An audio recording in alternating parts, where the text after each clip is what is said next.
Ontario is about to release its 2026 provincial budget.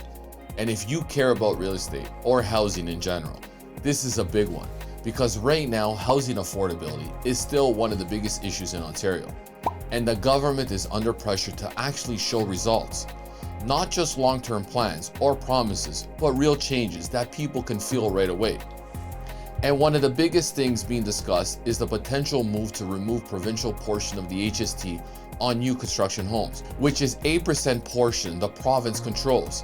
And if that actually gets announced, it would be pretty major shift because right now, when you buy a newly built home, you're paying HST on top of the purchase price, which adds a significant cost. And removing that portion could save buyers tens of thousands of dollars depending on the price of that home. And what's interesting is this isn't just about helping buyers, it also sends a strong signal to builders and developers. Because if you lower the cost to buy new construction, you increase demand. And that can encourage more building, which is exactly what Ontario needs right now. More supply. But there is still some uncertainty around who would actually qualify because previously, the province had a more limited plan focused on only first-time homebuyers, with about $470 million allocated over the next 3 years. And now it looks like they may expand that.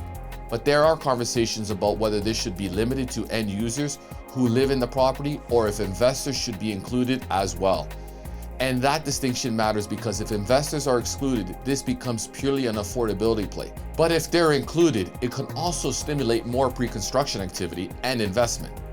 And this move would likely align with what the federal government has already been pushing, with a plan that allows first-time homebuyers to save up to $130,000 on new homes under $1 million, with partial rebates of up to $1.5 million.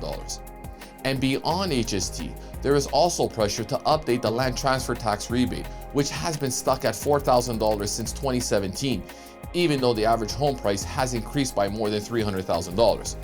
So increasing that to around $8,000 would help reduce upfront costs, which is one of the biggest barriers into entering into the market right now. When you zoom out to the bigger picture, Ontario is dealing with a lot of economic pressure, including global uncertainty, tariffs, and rising unemployment, especially in key industries, which directly impact housing.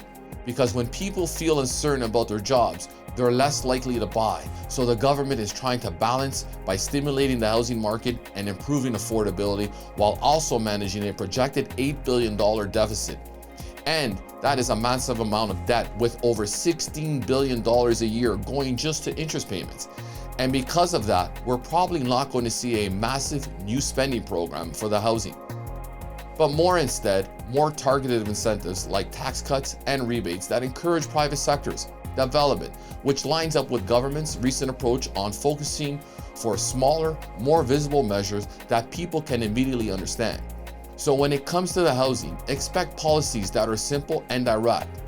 But the big question is whether this will actually make housing more affordable in a meaningful way. And the reality is it helps, but it's not a complete solution because removing HST can lower costs and increasing rebates can reduce barriers. But the core issue in Ontario is still supply. We simply don't have enough homes being built. So while these policies can move things in the right direction, they don't fully solve the problem on their own. But they still matter because even small changes can influence buyer behavior, investor activity, and development decisions. And when combined, they can start to shift the market. So going into this budget, the key things to watch are whether the HST cut actually happens and who qualifies, whether the land transfer tax rebate gets increased, and how far the government is willing to go given the financial constraints they're dealing with.